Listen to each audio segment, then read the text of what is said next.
Halo teman-teman kelas A, kami dari kelompok 4 akan membahas materi tentang gangguan yang berkaitan dengan penggunaan zat dalam mata kuliah psikologi abnormal.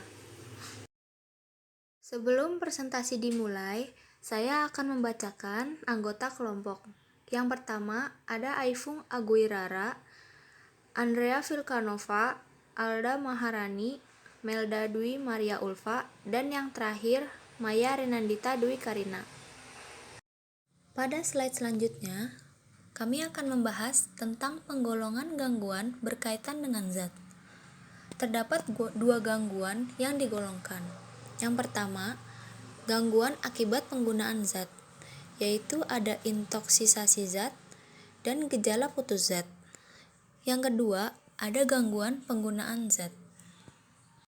Selanjutnya, ada penjelasan tentang gangguan akibat penggunaan zat. Gangguan akibat penggunaan zat atau yang juga bisa disebut dengan substance induced disorder adalah suatu pola perilaku abnormal yang disebabkan oleh penggunaan zat psikoaktif. Gangguan ini dibagi menjadi dua, yaitu intoksisasi zat, merupakan gangguan yang diakibatkan oleh penggunaan zat yang melibatkan pola episode yang berulang dan kondisi dalam keadaan maupun tinggi. Yang kedua, ada gejala putus zat, merupakan suatu gangguan akibat penggunaan suatu zat yang melibatkan beberapa kelompok gejala yang muncul ketika individu tersebut secara tiba-tiba berhenti menggunakan zat tertentu setelah periode penggunaan zat yang cukup lama serta dengan dosis yang tinggi. Gejala putus zat ini bervariasi. Hal ini tergantung pada jenis obatnya. Selanjutnya, pada gangguan yang kedua yaitu gangguan penggunaan zat. Gangguan penggunaan zat adalah suatu pola penggunaan psikoaktif secara maladaptif yang dimana terganggunya fungsi ataupun munculnya tekanan personal yang signifikan. Gangguan ini mengacu pada klasifikasi diagnosis secara umum. Ciri-ciri dari penggunaan zat ini bervariasi, tergantung dari jenis obat yang digunakan.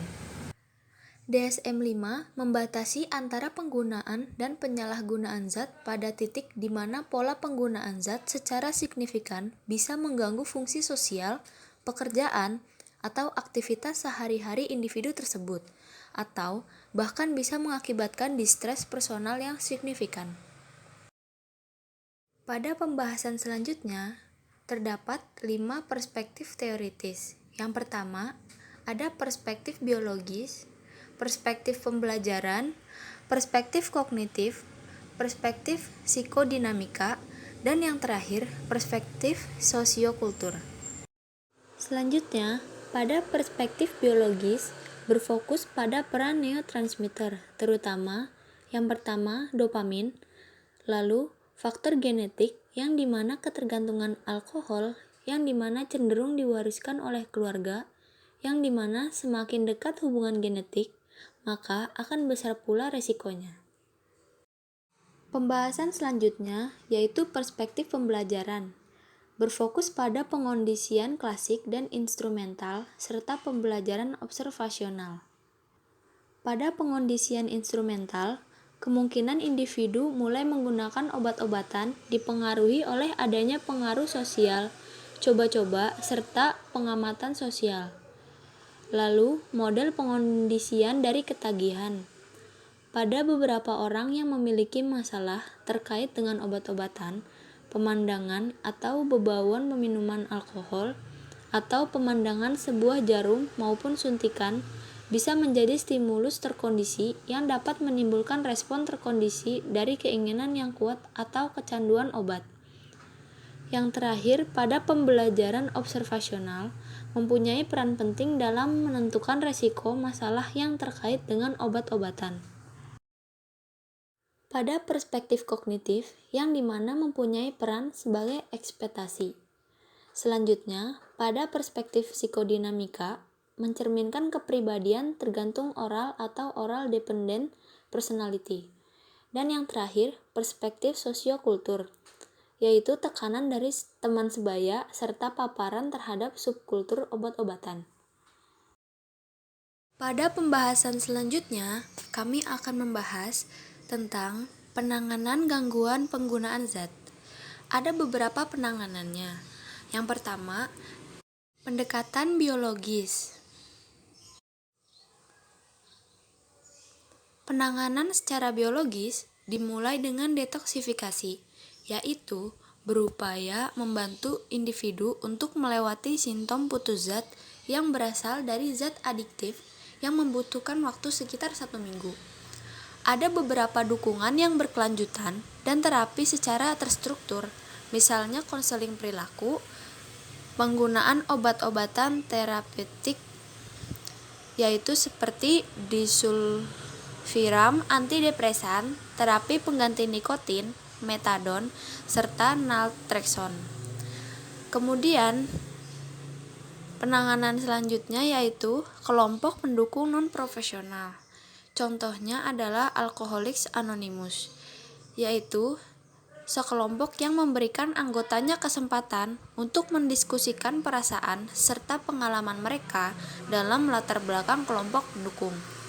Dasar dari program ini adalah kepercayaan bahwa alkohol itu adalah penyakit dan bukan dosa. Selanjutnya, ada pendekatan residensial, adalah pendekatan yang melibatkan perawatan di rumah sakit maupun terapi. Selanjutnya, ada pendekatan psikodinamika. Pada pendekatan ini, berfokus pada pengungkapan konflik internal yang berasal dari masa kecil yang dianggap sebagai akar permasalahan dalam penggunaan zat oleh individu tersebut. Selanjutnya, ada pendekatan perilaku. Pendekatan ini berfokus pada merubah pola perilaku merusak dan bergantung, atau biasa disebut perilaku bermasalah, dengan cara pelatihan self-control serta pelatihan keterampilan sosial. Selanjutnya, ada pelatihan pencegahan kambuh. Pelatihan ini didesain untuk membantu individu penyalahguna zat yang memiliki keinginan untuk sembuh dalam menangani situasi yang mempunyai resiko tinggi, serta menginterpretasikan kelalaian dengan cara tidak terlalu merusak.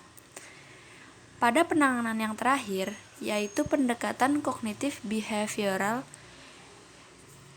Pendekatan ini merupakan suatu program yang memberikan pengetahuan mengenai narkotika, psikotropika, dan zat adiktif, dan mengajarkan serta melatih keterampilan sosial yang berhubungan dengan kemampuan untuk menolak bujukan penyalahgunaan nafza.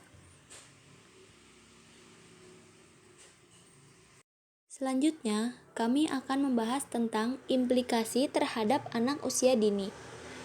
Fetal Alcohol Spectrum Disorder, atau yang disingkat FASD, merupakan sekelompok abnormalitas yang dialami oleh keturunan dari ibu-ibu yang mengkonsumsi alkohol di masa kehamilannya. Abnormalitas ini mencangkup kelainan bentuk wajah serta cacat tungkai, wajah, dan jantung. Memiliki intelijensi di bawah rata-rata, dan beberapa di antara mereka mengalami gangguan mental. Fetal Alcohol Spectrum Disorder ini ditandai dengan sejumlah abnormalitas fisik dan gangguan pembelajaran. Pada pembahasan yang terakhir, kami akan membahas tentang permasalahan yang timbul karena gangguan penggunaan zat. Dalam NEVIT 2018, masalah obat-obatan yang paling utama di lingkungan kampus saat ini ialah pesta minum, yang mana pesta minum sendiri secara umum merupakan konsumsi 5 kali minum atau lebih untuk pria dan 4 kali minum untuk wanita pada satu kesempatan. Kiranya sekian pada presentasi kelompok 4 pada kesempatan ini. Atas kurangnya mohon dimaafkan. Terima kasih.